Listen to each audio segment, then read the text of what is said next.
Assalamualaikum warahmatullahi wabarakatuh. Alhamdulillah, wassalatu wassalamu ala rasulillah wa ala alihi wa ashabihi wa man tabi'ahum bi ihsanin ila yaumiddin wa ba'd. Alhamdulillah, pada malam hari ini malam 17 ya Pak ya? Insyaallah ya. Tinggal 2 pekan lagi bulan Sya'ban. Berarti Rabu besok itu bisa jadi Rabu terakhir bulan Sya'ban. Karena Rabu berikutnya lagi malam Rabunya itu Ru'yatul Hilal, Selasa malam Rabu. Kalau kelihatan hilalnya ya malam Rabu taraweh, sahur, Rabunya puasa. Bisa jadi kalau nggak ada halangan, kalau nggak ada halangan Rabu depan itu kajian terakhir di bulan Sya'ban. Tapi kalau ada satu hal dan lainnya, bisa jadi ini malam terakhir kajian di bulan Sya'ban ya. Kita lihat nanti takdir Allah. Apakah Rabu besok kita masih kajian atau mungkin malam ini malam yang terakhir ya, bisa jadi.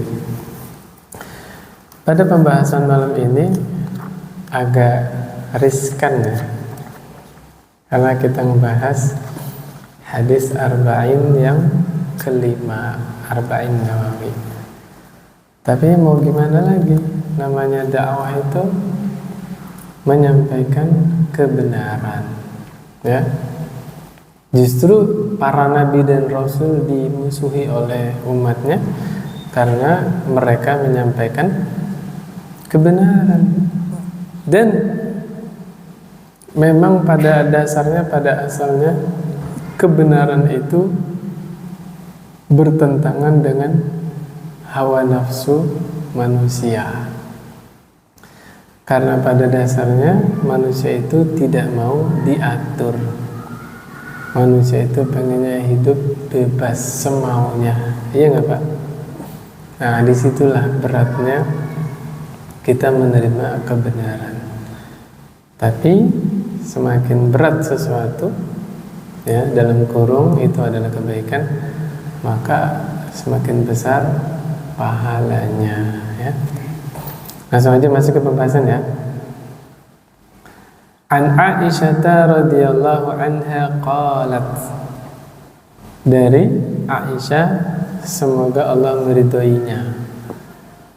Beliau radhiyallahu anha berkata, qala Rasulullah sallallahu alaihi wasallam, Nabi Muhammad sallallahu alaihi wasallam bersabda, man ahdatsa fi amrina hadza ma laysa minhu fahuwa raddun. Kita pelan-pelan perkata kita dalami maknanya biar tidak salah paham, gitu Pak ya. Kadang-kadang selama ini makna bid'ah atau muhdats itu ngambang, ya enggak? Mikrofon bid'ah, lampu bid'ah, sebutkan satu nabi yang pakai listrik. Listrik itu bid'ah mulai sekarang. Ini masjid copot listriknya, nggak usah pakai PLN karena PLN bid'ah. Bener nggak Pak? Pernah kan dengar kayak gitu ya? Nah kita harus bahasanya apa ya? Perjelas biar nggak ngambang pemahamannya. Kata Nabi ya, man ahdatsa, siapa yang mengada-adakan sesuatu yang baru, membuat-buat perkara baru, fi amrina hadza, di dalam perkara kami ini atau urusan kami. Nabi ngurusin apa?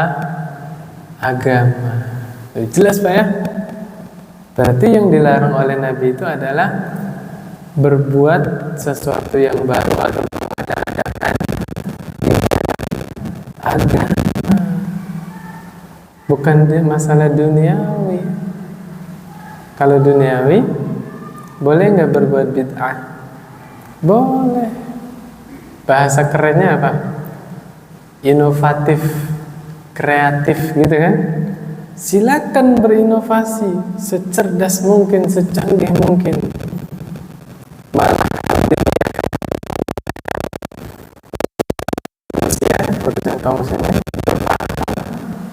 seperti apa berbuat bid'ah masalah dunia, menciptakan kendaraan, ya kan?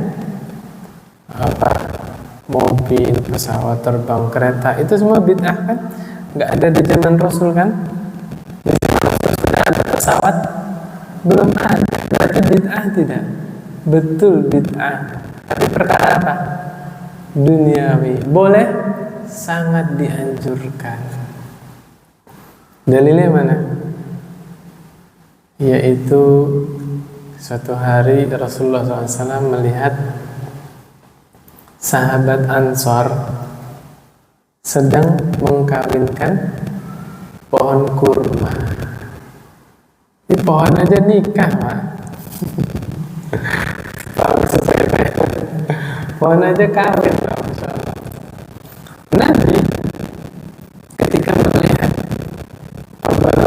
mengingkari, ngapain kalian berbuat begitu? Ya, pada dasarnya kan Allah kalau berkehendak berbuah, ya berbuah aja gitu kan ya. Pada dasarnya ya, hukum asalnya. Mangga juga nggak dikawinkan berbuah kan, Mbak? Nah, pada dasarnya kan begitu. Sahabat, sami'na wa ata'na, nggak dikawinin, batal nikah berarti nih kurmanya. Qadarullah wa masya'a fa'ala, gagal panen. Nabi yang mendengar berita itu bersabda gimana? Antum a'lamu bi umurid dunyakum. Kalian lebih paham tentang perkara dunia kalian. Tuh, ada dalilnya? Ada. Nabi membuka pintu seluas-luasnya, selebar-lebarnya berbuat bid'ah dalam perkara duniawi. Artinya apa? Allah utus Nabi untuk mengurusi perkara agama. Kalau masalah duniawi diserahkan kepada kita, tentunya ada timbangan ya di dalam agama kita ya. Selama itu ada maslahatnya, tidak memudaratkan ya, tidak membahayakan orang lain, silakan. Karena agama ini dibangun di atas maslahat. Ya, demikian. Ceramah agama atau duniawi? Agama. Speaker duniawi. Azan agama atau duniawi? Agama. Lafaz azan jangan ditambah-tambahin. Ya. Speaker duniawi. Kenapa azan pakai speaker? Hah? Kenapa? Bilal dulu azan naik ke tempat yang tinggi, biar apa? Biar nyampe suaranya, ya kan? Biar banyak yang mendengar. Alhamdulillah sudah canggih teknologi, kita nggak usah naik-naik menara. Hidayatullah ada menaranya. Ada yang pernah azan di atas, Pak, pas mati lampu. Kali aja ya suatu saat mati lampu kan? Alhamdulillah sudah ada teknologi speaker, nggak usah manjat-manjat ke atas. Azan di sini di dalam masjid suaranya nyampe ke satu komplek BPI, kedengaran Pak? Kedengarannya Masya Allah, luar biasa, nikmat. Nah ini harus dipahami ya. Apa kata Rasulullah SAW? Siapa yang berbuat-buat hal yang baru di dalam agama ini, malaysa minhu ya, yang sama sekali kami tidak pernah mengajarinya, Nabi tidak pernah mengajarinya, fahuwa raddun, maka amalan tersebut, raddun itu artinya apa? Mardudun, artinya tertolak atau ditolak. Ini riwayat Bukhari dan Muslim. Riwayat Muslim, man amila amalan laysa alaihi amruna fahuwa raddun. Man amila amalan, siapa yang mengerjakan suatu amalan laysa alaihi amruna, yang tidak ada urusan kami. Maksudnya amalan itu tidak ada ajarannya dari kami. Kami tidak pernah mengajarkannya. Berarti kami di sini siapa? Nabi Muhammad SAW dan para sahabat ya. Tidak pernah mengamalkannya, tidak pernah mengajarkannya. Fahuwa raddun. Maka amalan tersebut tertolak. Bedanya apa Pak? Hadis yang pertama sama yang hadis kedua. Man ahdatsa sama man amila. Nah ini luar biasa pemahaman para ulama itu ya, dalam. Kalau man ahdatsa ini adalah dalil ancaman atau peringatan bagi pelopor, orang yang membuat-buat. Kalau man amila ini orang yang taklid, ikut-ikutan. Nah, jadi kalau man ahdatsa itu ustadznya, kalau man amila ini jamaahnya, ikut-ikutan. Paham? Luar biasa, teliti sampai seperti itu ulama memahami hadis tersebut. Nah, di sini sudah dijelaskan ya di awal kajian kita, hadis yang pertama bahwa inti dari agama Islam ini hanya ada 3 hadis. Kalau disimpulkan Pak ya, itu kembali ke 3 hadis. Yang pertama innamal a'malu binniyat. Yang kedua man ahdatsa fi amrina. Yang ketiga innal halala bayyin wal haramu bayyin. Nah, yang hadis pertama dan kedua ini masalah ibadah. Bismillah. Alhamdulillah. Hadis yang pertama dan yang kelima ya, pertama dan kelima itu masalah ibadah, yaitu suatu amalan ibadah kalau ingin diterima oleh Allah, yang pertama harus ikhlas karena Allah. Yang kedua harus sesuai syariat, dalam kurung sesuai sunnah. Makanya Bapak yang dirahmati Allah Subhanahu wa taala, kalau kita kembali ke surah Al-Mulk ayat 2 ya. Alladzi khalaqal mauta wal hayata liyabluwakum ayyukum ahsanu amala. Apa artinya? Allah dialah zat yang menciptakan kematian dan kehidupan. Supaya apa? Supaya kalian berlomba-lomba dalam kebaikan. Ayyukum ahsanu amala. Siapa di antara kalian yang paling baik amalannya? Perhatikan, Allah tidak bilang aksaru amala, siapa yang paling banyak amalannya, tapi Allah bilang apa? Ahsanu amala, siapa yang paling baik amalannya. Baik itu apa? Yang paling ikhlas dan yang paling ittiba. Karena kalau yang paling banyak amalannya, apa kata Allah? Wujuhu yawma idzin khashi'ah. Pada hari kiamat nanti banyak wajah-wajah tertunduk ketakutan. Amilatun nasibah. Ternyata yang ketakutan tadi itu di hari kiamat bukan pelaku maksiat. Amilatun, orang yang banyak ibadah di dunia. Nasibatun, ibadahnya sampai capek. Apa kata Allah? Tasla naran hamiyah. Kemudian Allah lempar ke dalam neraka hamiyah. Na'udzubillah min dzalik. Hal yang paling menyakitkan.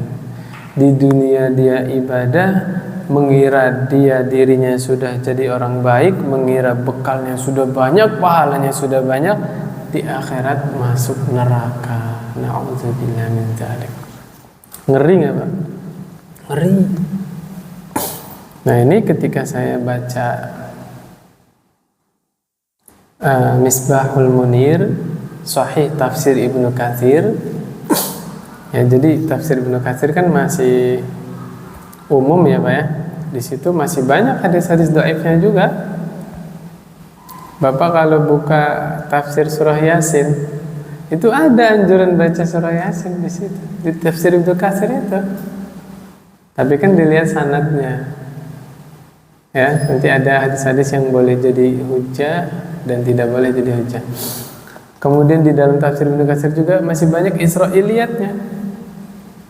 Walaupun Nabi membolehkan ya menceritakan Israiliyat, tidak masalah selama tidak bertentangan dengan Al-Quran dan Sunnah ya. Nah, salah satu yang membuat kitab Sahih Tafsir Ibnu Katsir adalah Syekh Sofiyur Rahman Al-Mubarakfuri. Kenal nggak Pak? Syekh Sofiyur Rahman Al-Mubarakfuri, kenal nggak Bapak? Beliau ulama orang India Pak. Tahun berapa saya lupa ya. Negara Arab Saudi mengadakan sayembara, membuat sirah, buku Sirah Nabawi. Itu sayembara dikirim ke seluruh dunia Pak, negara-negara. Ulama-ulama seluruh dunia bikin tuh, nulis Sirah Nabawi. Yang juara 1 kitab Rahiqul Makhtum yang ditulis oleh Syekh Sofiyur Rahman Al-Mubarakfuri, dan sudah diterjemahkan bukunya Pak, lengkap Masya Allah, Syekh Sofiyur Rahman Al-Mubarakfuri. Nah di situ saya baca tafsir ini ya, Al-Ghasyiyah ini, beliau menafsirkan dengan surah Al-Kahfi ayat 103. Qul hal nunabbi'ukum bil akhsarina a'mala. Maukah kami kabarkan kepada kalian orang yang paling rugi amalannya? Qul hal nunabbi'ukum bil akhsarina a'mala. Siapa orang yang paling rugi amalannya? Siapa? 104-nya. Alladzina dhalla sa'yuhum fil hayatid dunya wa hum yahsabuna annahum yuhsinuna sun'a. Apa kata Allah? Orang yang paling rugi amalannya adalah orang yang mengira di dunia sudah banyak amalannya, padahal sia-sia. Orang yang sia-sia amalannya, ya nggak punya apa-apa, tapi dia mengira sudah banyak amalannya. Na'udzubillah min dzalik. Ya mirip kayak ginilah orang yang ketipu, ya nyimpen uang di bank sampai 3 miliar 5 miliar, nggak taunya dibawa lari sama orang. Ketika mau ngambil di ATM atau mau ngambil ke bank udah nggak ada. Rugi nggak Pak? Dia mengira dirinya kaya raya kan, sekian miliar, nggak taunya hartanya tidak bisa dicairkan, iya nggak Pak? Nah rugi Pak. Nah ini memang tafsir dari Umar ibn Khattab yang dimaksud adalah orang-orang Nasrani. Umar ibn Khattab sampai nangis, kasihan sama mereka. Ghairil maghdubi alaihim waladdallin. Dhalin alladzina dhalla sa'yuhum, sama enggak? Sesat. Kenapa orang Nasrani dibilang sesat? Beramal tanpa ilmu. Yang namanya Al-Qur'an ketika di situ bicara tentang orang kafir, orang musyrik, orang Yahudi, orang Nasrani, ibrohnya, pelajarannya berlaku enggak untuk kaum muslimin? Berlaku. Contohnya ghairil maghdubi alaihim, siapa? Orang Yahudi. Kenapa orang Yahudi dimurkai Allah? Tidak mengamalkan ilmu. Kemudian walad dolin siapa? Hah? Orang Nasrani. Kenapa orang Nasrani dibilang sesat oleh Allah? Beramal tanpa ilmu. Faedahnya apa? Jangan meniru orang Yahudi. Kita punya ilmu tapi tidak diamalkan ilmunya. Mirip Yahudi. Jangan menyerupai orang Nasrani. Beramal tanpa ilmu. Nah, memang ayat itu Al-Ghasyiyah tadi, kemudian Al-Kahfi ini bicara mengenai orang-orang kafir. Tapi kita jangan menyerupai mereka. Di antara sifat orang Nasrani apa? Beramal tanpa ilmu. Saya tanya, Pak, di tengah kaum muslimin masih ada orang yang amal ibadahnya ikut-ikutan? Masih ada orang yang dia beramal dulu baru cari dalil? Yang benar cari ilmunya udah mantep baru ibadah, atau ibadah dulu baru cari dalil untuk mendukung ibadahnya? Yang pertama, yang kedua? Yang pertama, belajar dulu, mengilmui, menguasai, baru mengamalkan. Makanya kata Imam Al-Bukhari rahimahullah di dalam sahihnya, bab al-ilmu qabla al-qawli wal amal.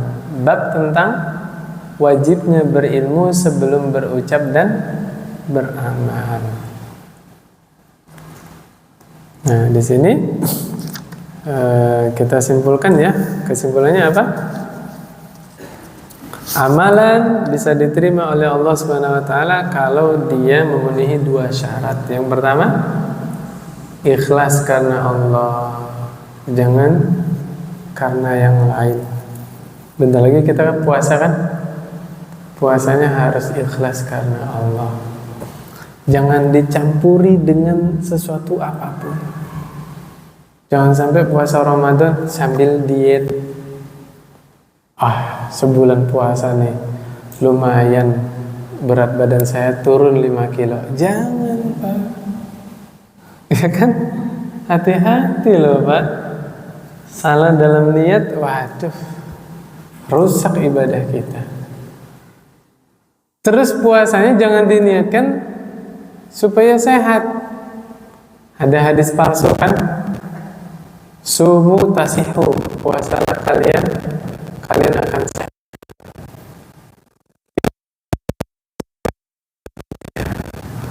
Rasul datang itu mengurusi urusan agama. Masalah kesehatan itu Allah yang kasih, Pak. Masa kita cukupi Allah yang cantik.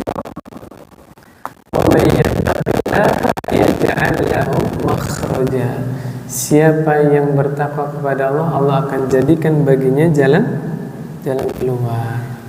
Semua permasalahan, masuk sakit, masalah Allah kasih.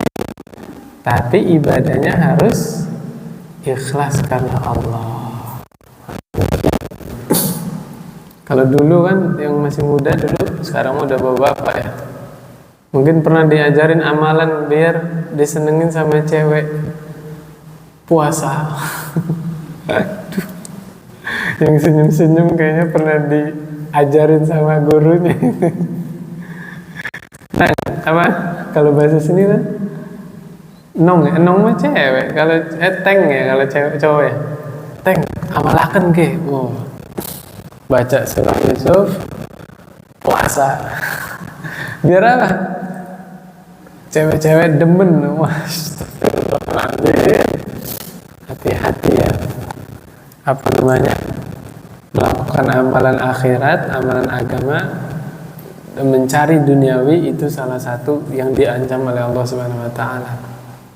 Tidak mendapatkan apa-apa nanti di akhirat. Na'udzubillah min dzalik.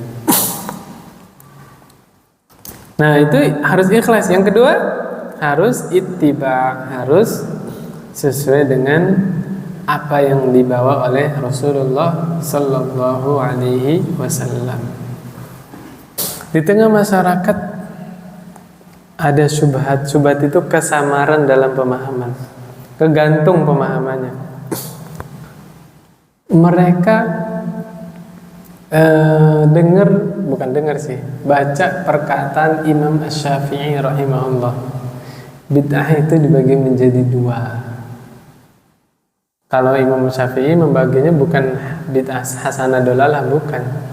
Bid'ah mahmudah sama bid'ah mazmumah. Ya, mahmudah sama mazmumah. Mahmudah itu artinya yang terpuji.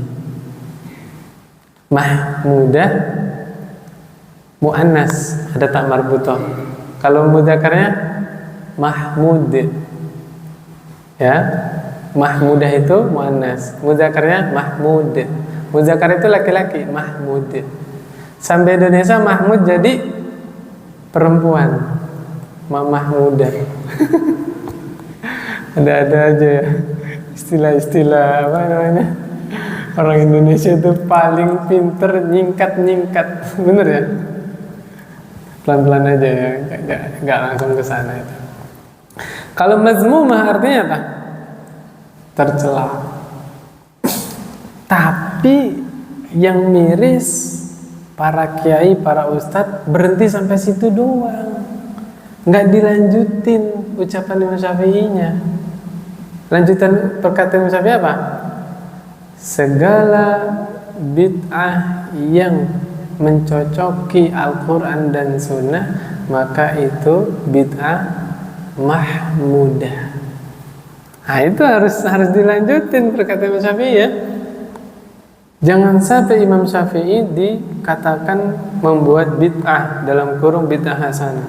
Demi Allah, Imam Syafi'i itu dapat gelar Nasirus Sunnah, penolong sunnah, karena saking Imam Syafi'i itu berpegang teguh pada sunnahnya. Nah itu ada ininya ya. Terus apa yang dimaksud oleh Imam Syafi'i bid'ah mahmudah, bid'ah mazmumah? Ternyata para ulama mempelajari, meneliti yang dimaksud Imam Syafi'i bid'ah mahmudah, bid'ah yang terpuji itu ternyata nama lainnya adalah maslahatul mursalah. Nah, kita belajar lagi nih kaidah fikih. Ya. Di dalam usul fikih itu nanti ada Al-Quran, Sunnah, Ijma', Qiyas, Maslahatul Mursalah, nanti ada Sadduz Zari'ah, Istihsan. Istihsan itu dipakai oleh Abu Hanifah tapi diingkari oleh Imam Syafi'i. Kata istihsan itu menganggap baik. Kata Imam Syafi'i, man istahsana faqad syara'a. Siapa yang beristihsan maka dia telah membuat syariat. Luar biasa. Serem ini ngedengarnya ya. Apa itu maslahatul mursalah? Ini harus kita pahami. Maslahatul mursalah dengan bid'ah itu punya kesamaan, punya perbedaan. Kesamaannya di mana? Sama-sama tidak ada di zaman Rasul. Ya, kesamaannya. Berarti sama-sama sesuatu yang baru, ya kan? Itu kesamaannya. Bid'ah sama maslahatul mursalah. Perbedaannya apa? Perbedaannya kalau bid'ah itu dia ritualnya, ibadahnya. Kalau maslahatul mursalah itu wasilah. Bukan inti, hanya wasilah. Nah, bisa lebih paham kalau kita sudah kasih contoh, baru paham nanti. Contoh maslahatul mursalah. Para ulama yang buat buku tajwid. Nah, Rasul pernah ngajarin idgham bi gunnah. Pernah nggak Rasul ngajarin ke Abu Bakar mad jaiz munfasil itu kalau mad tabi ketemu hamzah dalam lain kalimat? Pernah bilang begitu Nabi? Nggak pernah kan? Itu namanya maslahatul mursalah. Tajwidnya itu intinya atau wasilah untuk baca Quran dengan tartil? Wasilah. Tujuannya apa? Membaca Al-Quran dengan tartil. Surah Al-Muzammil ayat berapa? Cari sendiri. Baca dari ayat 1 sampai 21 nanti ketemu. Warattilil Qur'ana tartila. Dan bacalah Al-Quran dengan tartil. Nah, kita belajar tajwid itu kan gak ada di zaman Rasul, bener gak? Yang di zaman Rasul tuh ngajarin Al-Quran ditalqin, wahyu turun. Nabi hafal kan dari malaikat Jibril, dibacakan ke sahabat. Nabi orang Arab, sahabat orang Arab, gampang belajarnya. Ditalqin sekali dua kali hafal sahabat. Lah kita ada alhamdulillahirabbil ngalamin, ada. Iya enggak, Pak? Ada apa lagi? Ada ar-rahmanir rahim, ya kan? Sebagian orang logatnya bilang ro itu ra. Benar enggak? Dari situlah dalam rangka ulama menjaga supaya lisan tidak salah dalam membaca Al-Quran, bikin kaedah-kaedah metode tajwid. Begitu juga para ulama bikin buku-buku fikih, ya kan? Membukukan hadis. Di zaman Nabi ada Sahih Bukhari, Sahih Muslim ada? Enggak ada. Berarti perkara baru kan? Bid'ah bukan? Bukan. Maslahatul mursalah. Karena buku-buku hadis, buku-buku fikih itu semua adalah sarana untuk kita bisa memahami agama yang dibawa oleh Rasulullah SAW. Nah, kalau bid'ah bukan sarana. Bid'ah itu adalah ya ritualnya itu, amalannya itu. Jelas bedanya, Pak? Jelas. Nah, ternyata ketika dipelajari, yang dimaksud Imam Syafi'i bid'ah mahmudah itu adalah maslahatul mursalah. Demikian.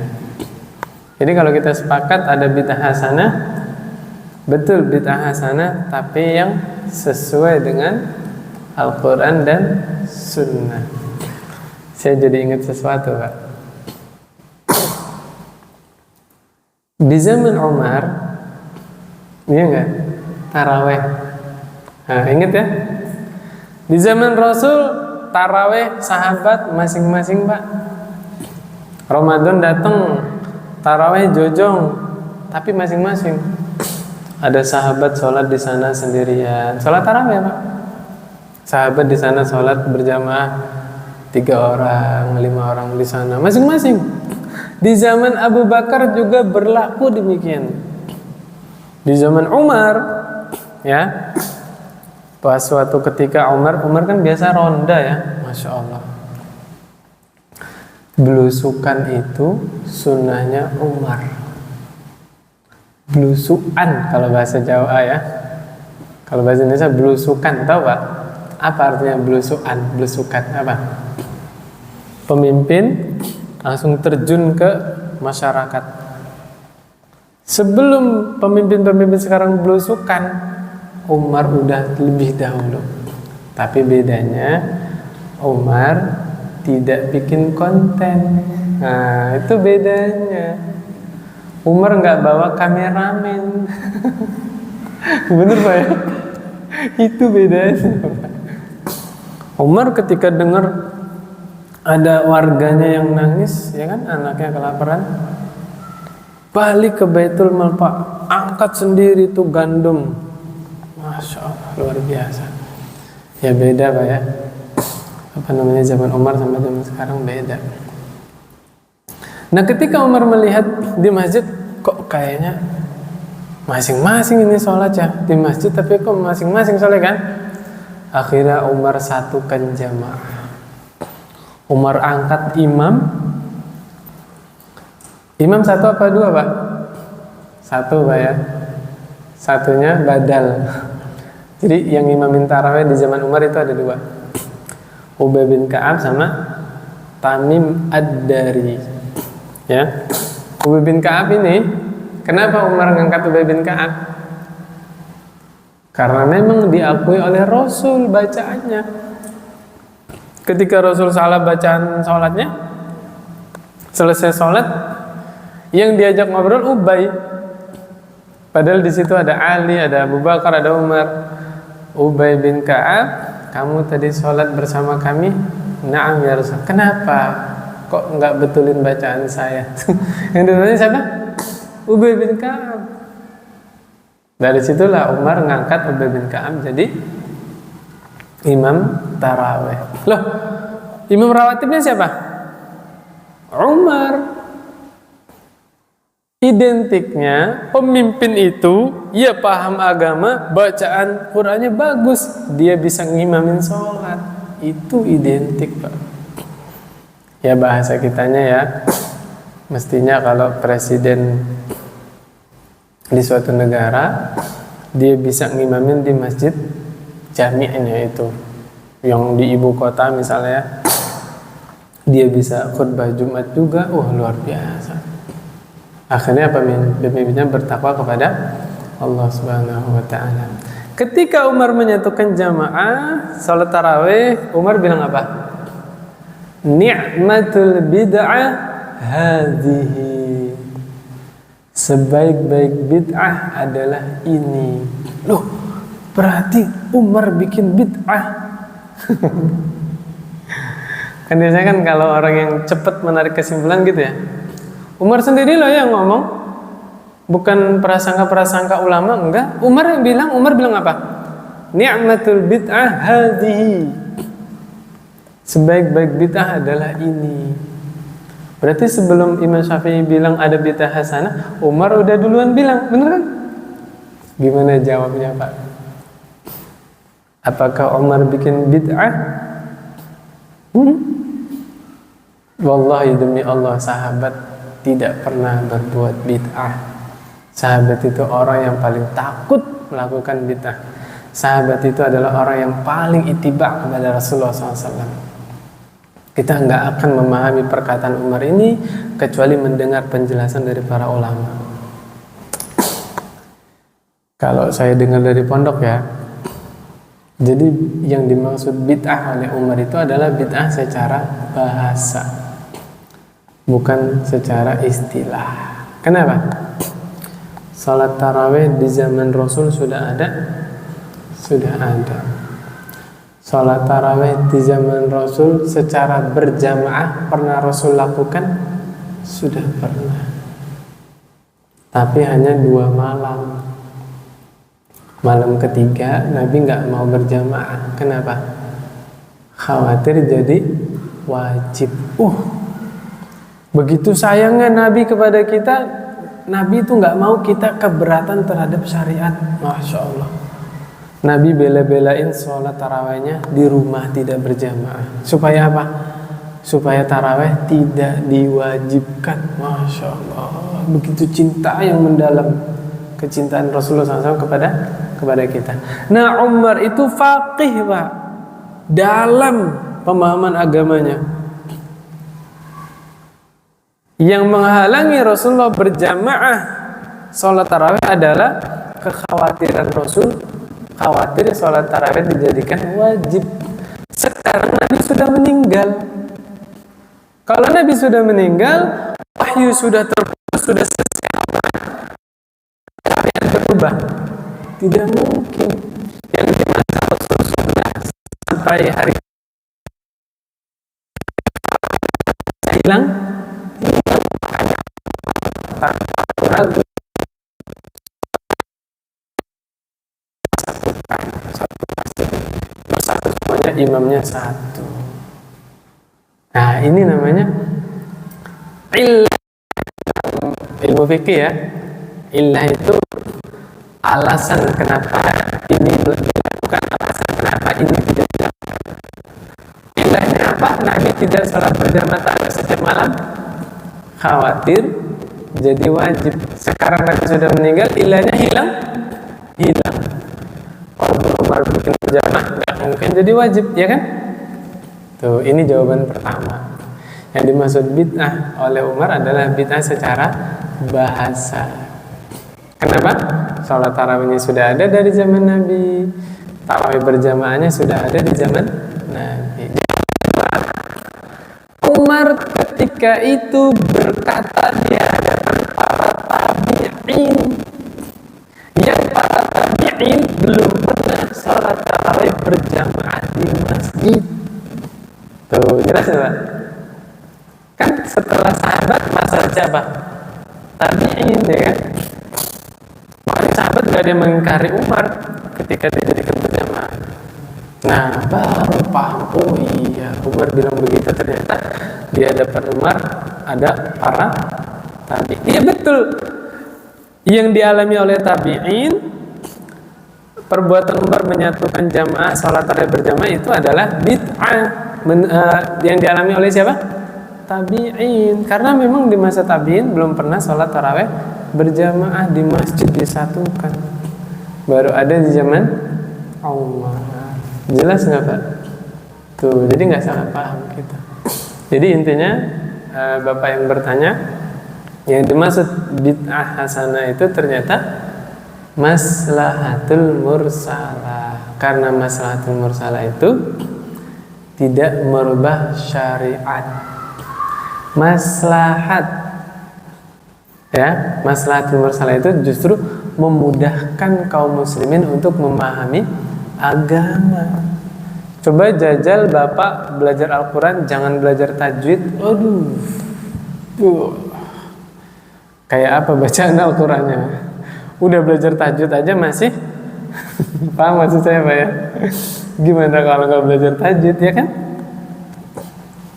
Ini juga termasuk menjawab orang yang menyalah-nyalahkan tauhid dibagi menjadi 3. Nah, tauhid ya tauhid 1, masa tauhid 3? Ada yang bicara gitu kan?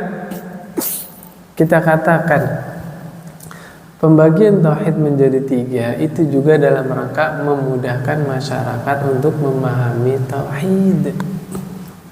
Sebagaimana para ulama membuat kaidah fikih, membuat hukum-hukum fikih. Pak, punten ya. Nabi pernah bilang rukun wudhu ada 6. Pernah nggak? Ngajarin ke sahabat, wahai Ali, rukun wudhu itu ada 6. Pernah nggak Nabi bilang begitu? Nggak pernah. Para ulama meneliti sekian banyak hadis, disimpulkan oleh ulama, oh intinya ini loh, rukun wudhu ada 6. Niat, membasuh wajah, membasuh kedua tangan sampai siku, mengusap kepala, membasuh kaki sampai mata kaki, tertib, ya kan? Tertib itu gimana Pak? Tertib itu ya wajah dulu, baru tangan, baru kepala, baru kaki. Jangan Bapak wudhu kaki dulu, itu mah cuci kaki bukan wudhu, ya. Nah, mirip seperti itu. Ulama mendefinisikan rukun sholat ada 14, pembatal sholat ini. Jadi mudah kan kita belajarnya? Karena para ulama paham betul kita nggak mampu meneliti hadis, nggak mampu meneliti ayat, disimpulkan oleh para ulama. Jajal nih Pak, punten ya, jajal. Kalau kita nggak tahu pemahaman tauhid rububiyah, uluhiyah, asma wa sifat, jajal. Saya pernah menerangkan di kelas, saya bilang begini, Abu Thalib wafat di atas agamanya Abdul Muthalib. Abu Thalib meninggal, Nabi nyolatin tidak? Tidak. Berarti mati di atas Islam atau di atas kekafiran? Kekafiran. Murid saya bingung, emang agamanya Abdul Muthalib apa?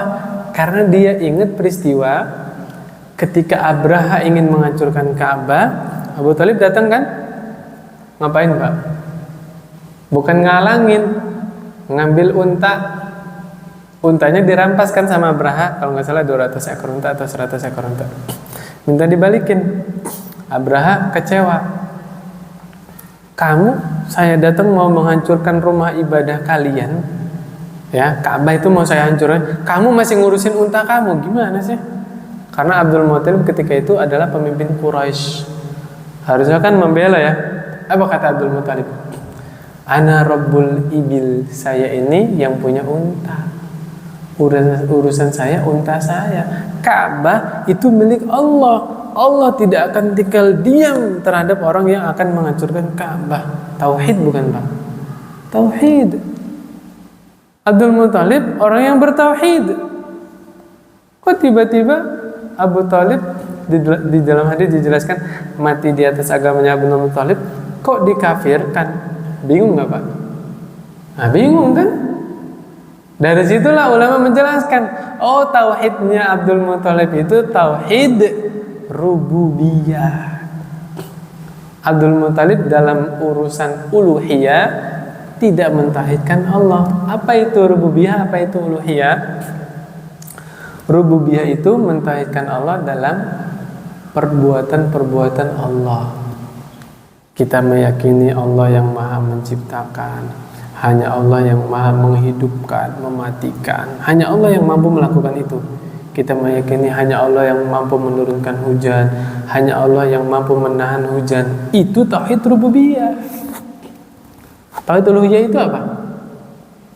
Mentauhidkan Allah dalam perbuatan-perbuatan hamba. Ketika beribadah kepada Allah, ketika kita sholat, kita niatkan hanya untuk Allah, hanya karena Allah. Berdoa hanya kepada Allah, itu tauhid uluhiyah. Nah, di uluhiyah ini Abu Thalib tidak bertauhid. Abdul Muthalib tidak bertauhid. Kalau dalam masalah rububiyah, kaum musyrikin bertauhid dalam masalah rububiyah. Sok Bapak buktiin kalau baca buku sirah, orang musyrik Pak, kalau lagi sumpah demi Allah, padahal orang musyrik, tidaklah digunakan untuk sumpah, melainkan nama itu diagungkan. Benar gak Pak? Orang musyrik itu mengagungkan Ka'bah Pak, mengagungkan bulan-bulan haram, ya kan? Apa namanya? Bahkan di usia Rasulullah SAW yang ke-35 tahun itu ada peristiwa renovasi Ka'bah. Rapat tuh pemuka Quraisy sepakat tidak boleh menggunakan dana untuk merenovasi Ka'bah ini kecuali yang terkumpul dari dana yang halal. Nggak boleh dana hasil riba, menipu, hasil pelacuran. Lihat, orang musyrikin ngerti halal haram. Mantap gak Pak? Kemudian apa lagi? Sebelum Nabi Muhammad SAW diutus menjadi seorang Rasul, orang musyrikin sudah ngerti haji, umroh, tawaf, sa'i. Ini paham gak arah pembicaraan saya kemana? Bahwa di Mekah tidak mengalami masa fatrah karena ajaran Nabi Ibrahim, ajaran Nabi Ismail senantiasa diwariskan ke anak cucunya terus sampai Nabi Muhammad SAW datang. Nah, paham maksud saya Pak ya? Gak usah dilanjutkan. Teliti sendiri, nanti baca sendiri ininya maksudnya kemana. Jelas insya Allah Pak ya? Ya. Sebelum ada pertanyaan yang lain, saya ulangi lagi tadi dalam masalah bid'ah yang dilarang itu adalah dalam masalah agama. Kalau bid'ah dalam masalah duniawi boleh tidak? Boleh. Berkreasi sebebas-bebasnya selama mendatangkan maslahatnya. Nah, saya mau cerita sedikit Pak. Sedikit aja ya. Jadi saya pernah nyimak ceramahnya Ustadz Ahmad Zainuddin Al-Banjari. Apa ya? Hafizahullah Ta'ala. Beliau pernah ditugaskan oleh pemerintah Saudi untuk jadi penerjemah. Jadi kalau lagi musim haji atau umroh, mahasiswa Madinah tuh dipekerjakan untuk menjadi penerjemah. Syekhnya ceramah, kan audiensnya orang-orang Indonesia, ya kan? Nah, yang menerjemahkan mahasiswa Indonesia yang kuliah di sana. Nah, ketika itu apa-apalah, kita zamannya belak-belakan ya, yang penting ilmiah dan tidak merendahkan siapapun. Ketika syekhnya memberi tausiah untuk jamaah haji itu, temanya adalah cinta kepada Rasulullah Sallallahu Alaihi Wasallam. Wah, ini tahu ini arahnya kemana nih? Cinta kepada Rasulullah Sallallahu Alaihi Wasallam. Nah, ketika sesi tanya jawab, ada seorang tokoh Indonesia, nggak disebutkan namanya. Dia punya jamaah ribuan di Indonesia. Nanya, Syekh, saya nggak terima Maulid Nabi itu dikatakan perbuatan yang muhdas, perbuatan yang diada-adakan. Karena dia ini setiap tahun datang hari 12 Rabiul Awal mengadakan perayaan. Nggak terima. Syekhnya itu dengan tenang menjawab, oke, saya tanya. Ini bahasa Arab ya, diterjemahkan sama tadi Ustadz Ahmad Zainuddin tadi. Pertanyaannya yang pertama gini, kita sepakati merayakan Maulid Nabi itu suatu kebaikan atau bukan? Hah? Kira-kira jawabannya apa? Kebaikan. Kebaikan loh Syekh. Kalau bukan kebaikan ngapain saya ngerang-ngerang, ngapain bela-belain membuat perayaan ya, sampai meriah kan? Di sebagian daerah sampai mengalahkan Idul Fitri, bener gak? Lebih meriah ya kan? Ya kebaikan lah. Oke. Kalau merayakan Maulid Nabi itu adalah kebaikan, kira-kira kebaikan tersebut diketahui atau tidak oleh Rasulullah Sallallahu Alaihi Wasallam? Nah, ini pertanyaannya agak sulit ini. Pertanyaan yang mustahil jawabannya benar. Mustahil. Kira-kira jawab orang itu apa, Pak? Hah? Kalau orang itu jawab Rasulullah SAW tidak mengetahui bahwa merayakan Maulid adalah kebaikan, konsekuensinya kita menuduh Rasulullah SAW bodoh terhadap syariat. Nggak tahu kalau itu adalah kebaikan, iya nggak? Parah konsekuensinya.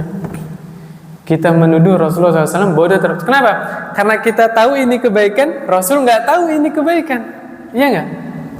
Parah konsekuensinya. Akhirnya jawab apa? Ya udah, Rasul tahu. Kan salah tadi kan? Dia bilang Rasulullah SAW nggak tahu bahwa ini adalah kebaikan. Salah kan jawabannya? Konsekuensinya kita menuduh Rasulullah SAW bodoh terhadap kebaikan, ya nggak? Padahal di dalam hadis lain yang diriwayatkan oleh Abu Dzar Al-Ghifari, ya, Nabi pernah menjelaskan, segala sesuatu yang bisa mengantarkan seorang hamba masuk ke dalam surga sudah Nabi jelaskan. Seluruh amalan yang bisa mengantarkan seorang hamba ke dalam surga sudah Nabi jelaskan semuanya. Nggak ada yang Nabi sembunyikan. Begitu juga sebaliknya, segala sesuatu yang bisa menjerumuskan seorang hamba ke dalam neraka sudah Nabi peringatkan, sudah Nabi jelaskan. Tidak ada syariat satupun syariat yang Nabi sembunyikan, semuanya sudah diterangkan, sudah sempurna, makanya Nabi meninggal. Akhirnya jawaban yang kedua, ya udah Nabi tahu ini adalah kebaikan. Astagfirullahaladzim, la haula wala quwwata illa billah, subhanallah. Kan agak emosi tuh orangnya, disuruh bikin jus, kasih minum dulu. Kasih minum. agak tenang. Syekhnya tadi menjelaskan, kalau kita menjawab bahwa Nabi itu mengetahui bahwa perayaan Maulid ini adalah kebaikan, kemudian Nabi tidak ajarkan kepada sahabat, ya kan? Berarti kita menuduh Nabi berkhianat, menyembunyikan syariat, menyembunyikan ajaran Islam. Maju kena, mundur kena. Kenapa kok ada pertanyaan yang nggak ada jawabannya? Karena dari awal jawabannya sudah salah. Iya nggak? Iya. Kalau dari awal disepakati merayakan Maulid Nabi itu bukan termasuk kebaikan. Kenapa? Karena para sahabat tidak mencontohkannya. Kenapa? Karena karakter sahabat Nabi adalah mereka adalah sekumpulan orang-orang yang paling bersegera, yang paling duluan dalam melakukan kebaikan. Seluruh yang diamalkan oleh para sahabat itu adalah yang diajarkan oleh Rasulullah SAW. Ini harus jadi kaidah, Pak. Para sahabat adalah orang yang paling bersemangat dalam melakukan kebaikan. Para sahabat adalah orang yang paling ittiba kepada Rasulullah. Para sahabat adalah orang yang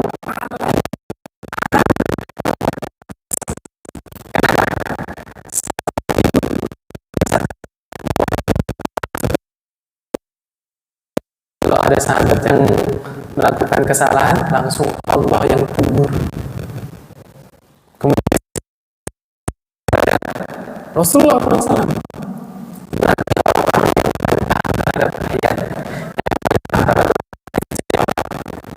sahabat radhiyallahu anhu ajma'in. Nah, insyaallah mulai lebih yakin lagi, Pak ya. Nah, itu jadi pertanyaannya itu aja, Pak. Ini pada setiap perbuatan yang diamalkan oleh masyarakat yang tidak diajarkan oleh Rasulullah SAW. Tanyanya gitu aja. Ini kebaikan bukan? Kalau dijawab iya, kebaikan ini diketahui atau tidak oleh Rasul? Pasti jawabannya maju kena, mundur kena. Karena dari awal sudah salah jawabannya. Tapi kalau dari awal ini kebaikan bukan? Bukan. Ya udah, kalau bukan kebaikan, iya enggak? Nah, demikian. Tapi ada biasanya orang begini jawabnya masyarakat. Ya ini kan tradisi. Kita nggak meyakini itu adalah agama. Iya, lisannya tradisi, tapi faktanya seperti agama. Kenapa? Dia melakukan itu mengharapkan pahala tidak? Iya, berarti ibadah bukan? Ibadah, bener nggak? Punten Pak, saya tanya Pak. Agama ini mencela orang-orang yang meninggalkan ibadah, tetapi Allah tidak menyiksa orang-orang yang meninggalkan tradisi. Sepakat? Pertanyaannya, kalau memang itu hanya sekedar tradisi, siap nggak ninggalin? Nggak siap. Berarti kan ada keyakinan tertentu. Apa maksud saya, Pak ya? Iya. Masalahnya itu. Sudah dapat berapa poin nih? Bid'ah hasanah, ya kan? Kemudian apa lagi? Maslahatul mursalah. Apa lagi tadi? Merumus pertanyaan tadi ya. Nah, ada yang membela para ustadz. Saya lihat di YouTube itu. Saya mau nyebutin namanya nggak enak, nggak usah disebutin lah. Tapi saya nggak sebutin namanya juga, sebagian jamaah tahu banget. Biarin lah. Sahabat itu buat bid'ah. Ada ya kan yang kayak gitu kan? Nyebutin tadi bid'ahnya Umar, apa katanya? Bikin sholat tarawih berjamaah. Bid'ahnya Utsman apa? Azan 2 kali di sholat Jumat. Bid'ahnya Bilal katanya apa? Sholat sunnah wudu. Ada lagi sahabat yang bikin bid'ah, apa namanya? Sholat, setiap sholat mesti baca Al-Ikhlas dan surat yang lain. Gimana tuh jawabnya? Kalau yang Umar tadi udah kejawab kan ya? Iya. Kita jawab satu-satu. Yang Utsman gimana tuh jawabnya? Adanya 2 kali kan salat Jumat? Betul, kita yakin, kita akui itu ada di kitab dijelaskan. Coba orang-orang yang bersikeras azan mesti 2 kali azan salat Jumat. Ternyata di zaman Utsman itu kaum muslimin sudah mulai banyak. Nah, di zaman Utsman belum ada jam, Pak. Nah, sebagian orang sibuk di pasar. Lagi sibuk di pasar, tiba-tiba azan Jumat. Keburu nggak, Pak? Nutup beresin dagangan terus begali, terlambat sholat Jumatnya. Iya, masih keburu sholat Jumat, nggak dengar khutbah Jumat, ya kan? Akhirnya Utsman mensiasati, kalau datang hari Jumat, kira-kira 1 jam sebelum azan Jumat ya, itu ada azan pertama, dikiaskan dengan azan awal sebelum sholat subuh. Sholat subuh itu adanya ada 2, Pak. Azan pertama adanya Bilal, azan kedua Ibnu Ummi Maktum. Adanya Bilal itu menandakan waktu sahur. Jadi kalau kan hadisnya begitu kan, apabila kalian mendengar Bilal azan, makan minum. Berarti makan minum apa? Sahur. Apabila kalian mendengar azannya Ibnu Ummi Maktum, tahan. Udah, jangan makan, jangan minum lagi. Tuh. Nah, dia dikiaskan ke situ. Utsman bin Affan bikin azan pertama di waktu hari Jumat. Azannya sebelum waktu Jumat. Kenapa? Mengingatkan masyarakat bahwa hari ini adalah hari Jumat. Dan azannya bukan di masjid, Pak. Di pasar. Kan yang diingetin orang yang di pasar kan? Tuh. Kalau mau nerapkan sunnahnya Utsman, totalitas. Iya. Hayo. Kita terapkan sunnahnya Utsman, azan 2 kali, sepakat, ayo. Azan pertamanya jam berapa? Jam 11-an. Di mana? Di pasar, bukan di masjid. Tuh, Utsman tidak merubah syariat. Nah, dulu kan belum ada speaker, ya kan? Belum ada jam. Nah, sekarang sudah ada jam, sudah ada speaker. Kita tadi belajar apa? Illah, alasan ini dikerjakan, ya kan? Di zaman Utsman belum ada speaker kan, belum ada jam. Sekarang sudah ada speaker, sudah ada jam, sudah ada kalender, ya kan? Orang bisa ngerti itu hari Jumat, orang bisa ngerti itu jam berapa, ya nggak? Nah, sebagian pendapat kalau ilahnya hilang maka tidak diamalkan lagi. Cuma kalau mau mengamalkan juga silakan, karena kata Rasul apa? Alaikum bisunnati wa sunnatil khulafa'ir rasyidin.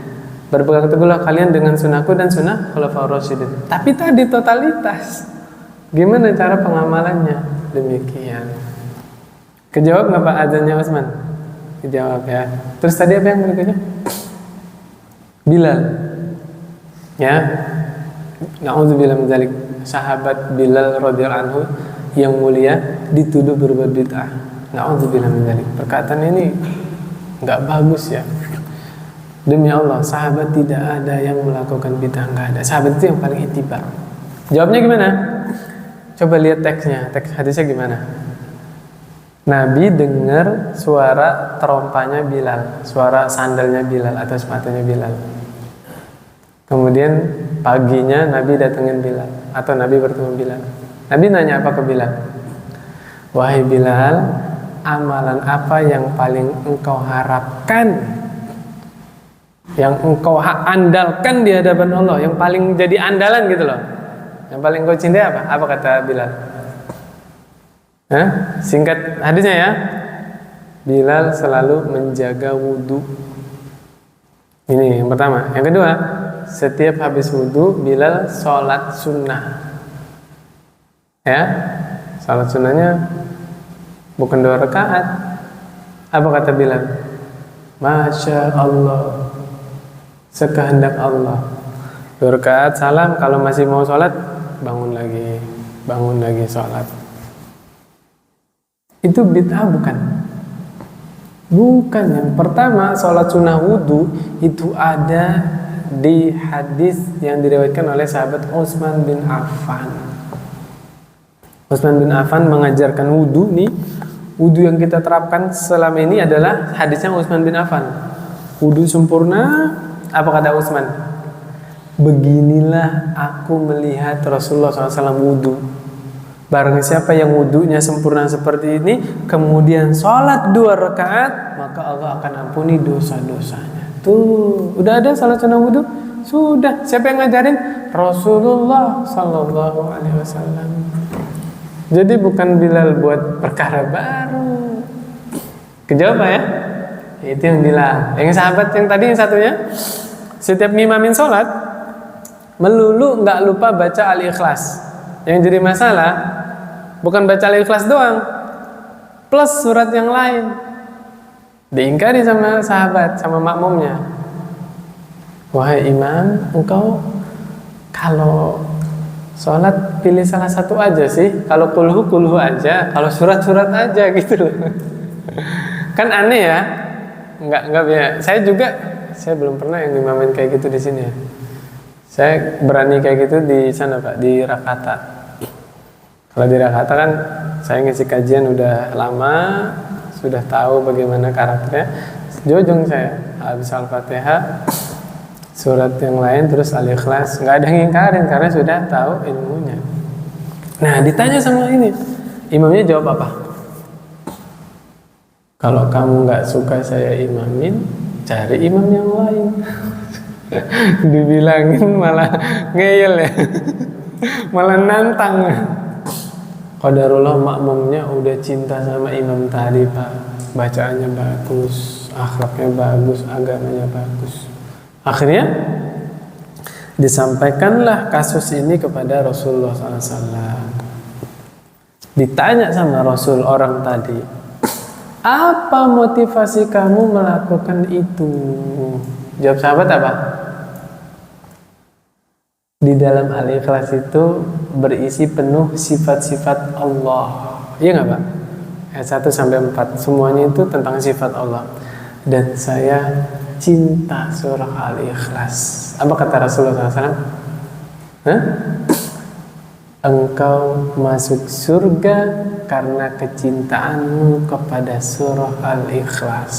Masya Allah. Berarti kan ini jelas nggak ada jarit Nabi kan? Iya nggak Pak? Ayo loh. Sahabat yang buat kan, Nabi nggak ngajarin. Jawabnya gimana Pak? Kalau yang udah pernah belajar hadis nggak bingung. Sunnah itu dibagi menjadi 3: fi'liyah, qauliyah, taqririyah. Fi'liyah itu apa? Perbuatan Nabi. Qauliyah, ucapan Nabi. Taqririyah, ketetapan Nabi, keputusan Nabi. Sahabat tadi disaksikan oleh Nabi kan, diketahui oleh Nabi kan, ditetapkan. Iya, diridhoi sama Nabi kan? Lah kalau sekarang kita yang buat, yang nyetujuin siapa? Gubernur. Gubernur emang ngurusin agama. Ini Pak ya, klop Pak ya. Nah, beda, kita sama sahabat itu beda. Kalau sahabat berbuat, kadang yang negur Allah atau Rasulullah SAW. Dan ada juga perbuatan-perbuatan sahabat yang diingkari, ada juga yang disetujui. Nah, demikian. Jadi kalau peristiwa yang terakhir tadi namanya apa? Sunnah taqririyah. Nabi kan menetapkan. Sebagaimana juga Nabi setelah sholat madhab ke mana? Ke makmum, bilang, siapa yang baca iftitah Allahu Akbar kabira walhamdulillahi katsira wa subhanallahi bukratan wa asila? Siapa yang baca itu? Ana ya Rasulullah, sahabat ngacung. Dengan sebab doa itu pintu-pintu langit terbuka. Sahabat ngarang sendiri kan doanya, ya kan? Tapi lihat disetujui nggak sama Nabi? Disetujui. Jadi syariat. Tuh beda sahabat dengan kita. Demi Allah Pak, seandainya ini diterapkan kepada kita, Masya Allah, nggak terbatas orang yang berkreasi di dalam agama. Betul nggak Pak? Iya. Ini jam 9 lewat ya, Masya Allah. Bentar Pak. Ini sudah. Iya sudah semua. Nah sebagai penutup ya, sebelum kita menjawab pertanyaan-pertanyaan yang masuk, fungsi dari Allah mengutus seorang Nabi yang mulia, Nabi Muhammad SAW, adalah untuk standar dalam ibadah. Ada standarnya, satu orang. Supaya apa? Supaya kita pergi kemanapun, orang Islam ya ibadahnya itu sama. Nah baru ya, klop ya. Itu maksudnya Pak, supaya kaum muslimin bersatu. Maka kalau kaum muslimin mau bersatu, udah satu. Contohnya siapa? Nabi Muhammad SAW. Jadi syariat ini dibatasi Pak. Contoh teladannya satu, Nabi Muhammad SAW. Kalau pengen lebih rinci, lebih detail, lihat pengamalan para sahabat. Jadilah bersatu kaum muslimin, dimanapun kita pergi, amaliyahnya sama. Seandainya tidak ada seandainya kita boleh bebas berkreasi di dalam agama Islam ini, Allah tidak usah mengutus Nabi Muhammad SAW. Betul nggak Pak? Iya kan? Kan semua orang boleh bebas mengadakan hal-hal yang baru, yang penting baik ya kan? Udah aja nggak usah diutus Rasulullah SAW.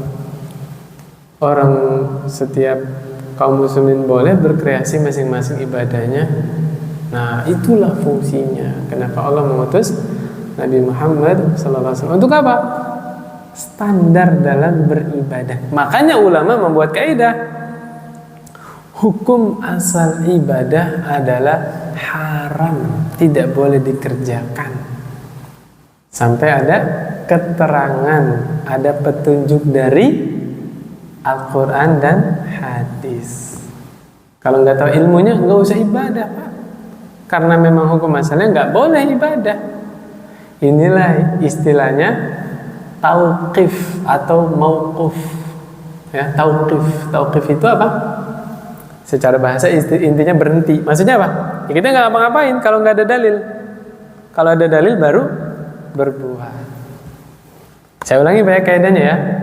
Hukum asal ibadah itu haram, tidak boleh dikerjakan kecuali ada keterangan. Enak nggak Pak? Enak. Nggak tahu dalil, nggak ada keterangan, nggak ngerjain. Betul nggak Pak? Malah enak. Justru kita enak diatur sama Allah. Ada aturannya ibadahnya nggak? Coba kalau nggak ada standar ibadahnya, waduh bingung kita. Mana nih kreasi yang paling bagus? Sebaliknya, hukum asal duniawi itu mubah, halal, sampai ada dalil yang mengharamkan. Ya, jangan dibalik Pak ya. Makan tempe, Nabi nggak makan tempe. Tiba, nggak boleh makan tahu, Nabi nggak makan tahu. Makan tempe, makan tahu itu ibadah atau duniawi? Duniawi. Yang tanya banyak larangannya. Ada nggak larangan makan tempe? Nggak ada. Berarti boleh? Boleh. Jangan dibalik Pak ya.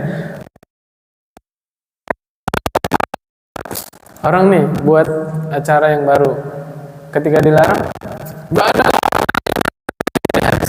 Loh, kalau ibadah itu ditanya perintahnya bukan larangannya. Kalau duniawi baru nanya larangan, jangan dibalik. Kalau larangannya ya, demi Allah, salat subuh 4 rakaat ada nggak? Ayo, nggak ada. Sebutkan ayatnya, sebutkan hadisnya. Ada larangan sholat subuh 4 rakaat? Nggak ada. Pertanyaannya, ente berani sholat subuh 4 rakaat? Nggak berani. Kan nggak ada larangannya. Jawabnya apa dia? Ya Nabi nyontohnya 2. Ya udah, ibadah yang lain juga sama. Nabi nyontohnya bagaimana? Klop ya, fair ya. Mudah sebenarnya. Agama Islam ini sangat mudah. Jangan dibikin sulit. Ya, demikian. Oke, kita ke pertanyaannya. Sudah jam 9 lewat 7. Bener nggak? Oh, sudah lewat 9. Masya Allah. Berarti jam saya yang ini kurang makan mungkin ya, jadi agak lambat. Sebentar. Ini pertanyaan agak banyak ini, Masya Allah. Yang pertama, lebih afdal mana tarawih berjamaah di masjid atau mengimami istri tarawih di rumah? Kalau sholat di masjid, khawatir istrinya nggak sholat tarawih. Solusinya banyak ini Pak. Yang pertama, bawa istrinya ke masjid. Itu yang pertama ya. Kalau memungkinkan. Jadi dua-duanya sholat tarawih di masjid. Tapi kalau istrinya nggak mungkin dibawa ke masjid, silakan, tidak mengapa sholat tarawih di rumah. Gak usah berat, gak usah pusing Pak. Simple aja. Sholat tarawih itu sunnah atau wajib? Sunnah. Hukum asalnya sholat sunnah dianjurkan di masjid apa di rumah? Ya selesai kan? Udah, gak usah bingung-bingung amat ya. Selesai urusan, bener gak? Memang ada ulama yang menganjurkan lebih afdal sholat tarawih di masjid, ada. Cuman saya suka tulisannya Abul Jauza ya, tulisannya Doni Ariwibowo. Di situ dijelaskan, disimpulkan, kesimpulannya begini Pak. Kalau kita ahlul Quran, punya hafalan, dianjurkan sholat sendiri di rumah supaya sholatnya panjang, murojaah hafalannya, imamin keluarganya. Tapi kalau kita bukan ahlul Quran, hafalannya cuman at-takasur sampai an-nas, sholatnya di masjid Pak. Kalau di rumah jam 8 udah selesai Bapak. Iya, kuliah kulu 10 rakaat. Witirnya yang terakhir inna atainakal kautsar, selesai. Ya enggak Pak? Tuh jawabnya tengah-tengah Pak. Lihat keadaan kita. Oh, saya hafalannya sedikit. Di masjid kenapa? Biar dapat keutamaan.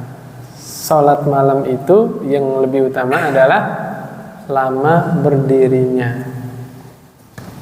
Jadi Bapak kalau bantah imam yang tarawihnya kelamaan dengan dalil Mu'adz bin Jabal ditegur oleh Rasul gara-gara baca Al-Baqarah, keliru Pak.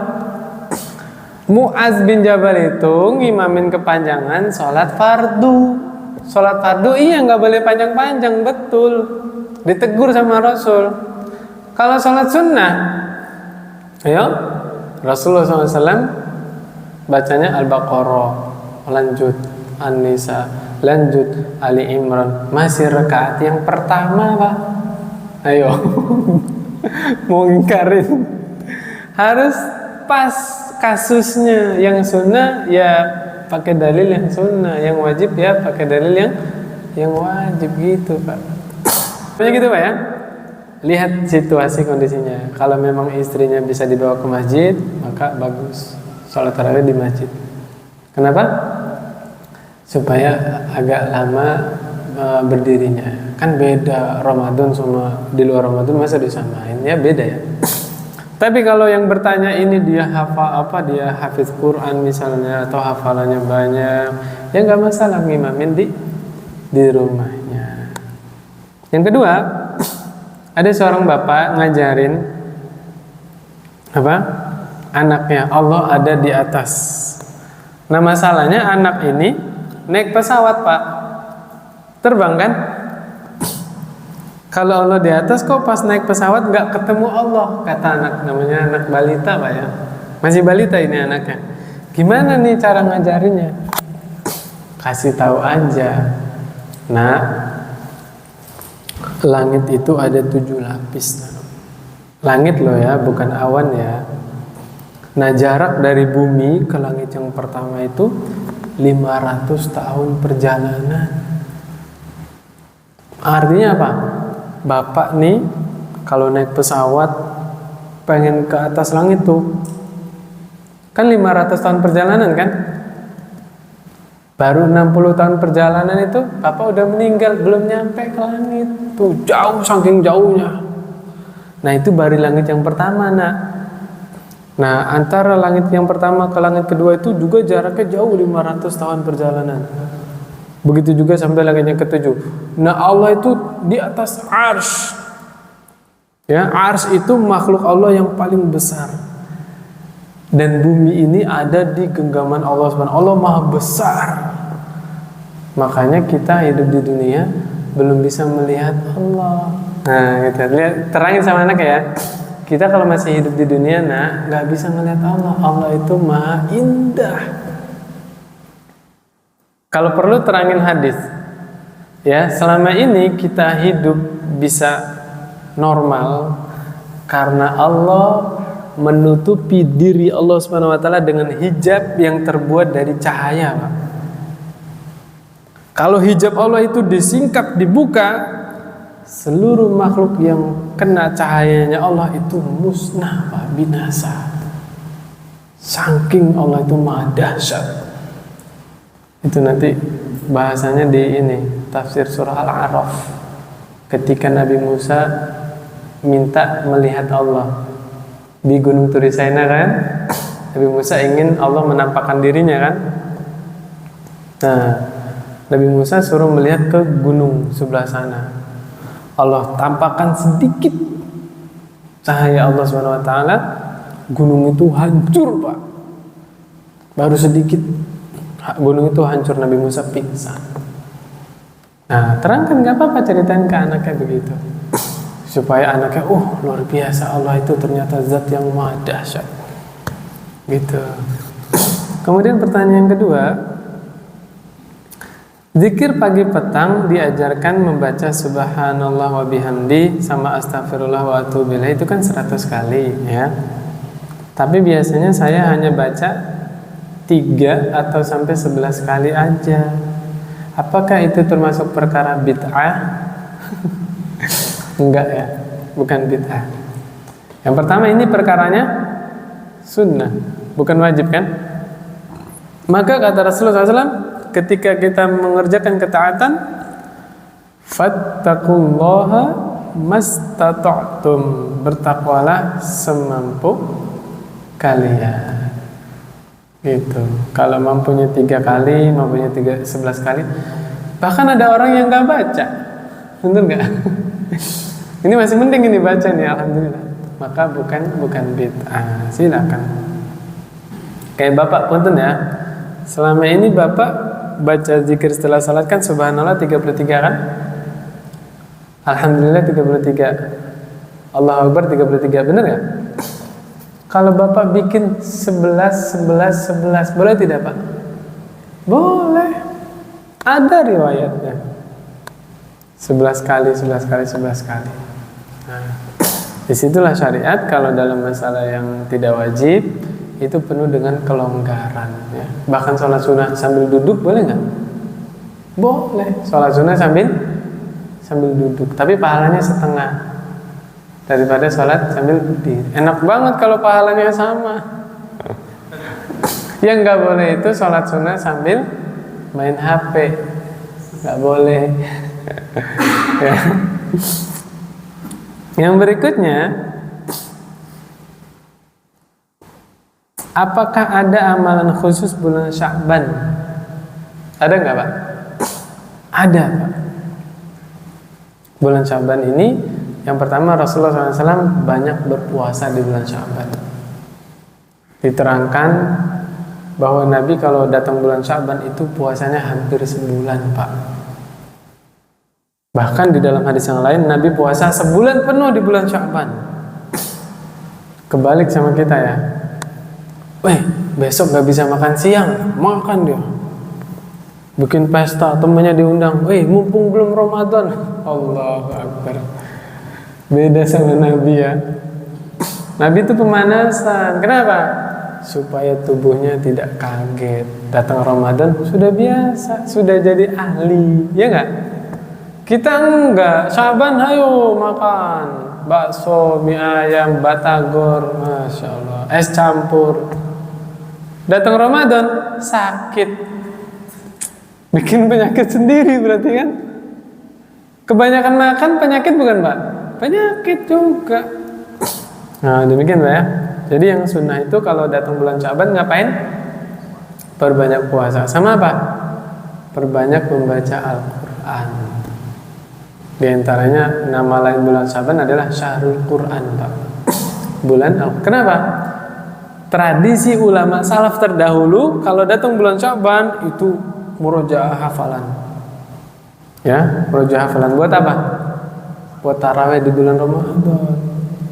Biar totalitas tarawihnya. Kalau di BPI bisa nggak ini Pak? 1 malam 1 juz. Siapa tahu kan jadi apa namanya pelopor ya. Masjid lain cemburu kan? Hidayatul aja bisa kok. Semalam 1 juz masa kita nggak bisa? Satu Cilegon, masya Allah ya. Ya innamal a'malu binniyat, niat aja dulu Pak. Walaupun realisasinya 10 tahun lagi, 20 tahun lagi nggak tahu Pak ya. Jadi amalan yang dianjurkan di bulan Syaban apa Pak? Banyak berpuasa sama banyak membaca Al-Quran. Satu lagi Pak saya tambahin, banyak belajar. Ya, kenapa? Ini tinggal sedikit ya waktunya. Nanti deh, pekan depan kalau kita ketemu lagi ya. Pertanyaan simpel Pak, oleh-oleh buat dibawa pulang. Allah kan berfirman, Ya ayyuhalladzina amanu kutiba alaikumusiyam kama kutiba alal ladzina min qablikum la'allakum tattaqun. Allah syariatkan ibadah puasa adalah supaya kalian bertakwa. Kita kan melewati Ramadan tiap tahun Pak ya. Puasanya nggak kehitungkan puluhan kali, ratusan hari kali. Kok sampai sekarang saya belum bertakwa? Benar nggak Pak? Nah, kan pertanyaan di situ ya. Apa masalahnya? Kan kalau kita ingin menyelesaikan suatu kasus atau permasalahan, kita temukan dulu sumber masalahnya, baru cari solusi. Bener gak Pak? Ini agak panjang dijawabnya, jadi PR aja. Pekan depan insya Allah. Nanti Mas Khalid ya tulis pertanyaannya ya. Kok sudah banyak puasa tapi nggak bertakwa? Nah itu ya pertanyaannya.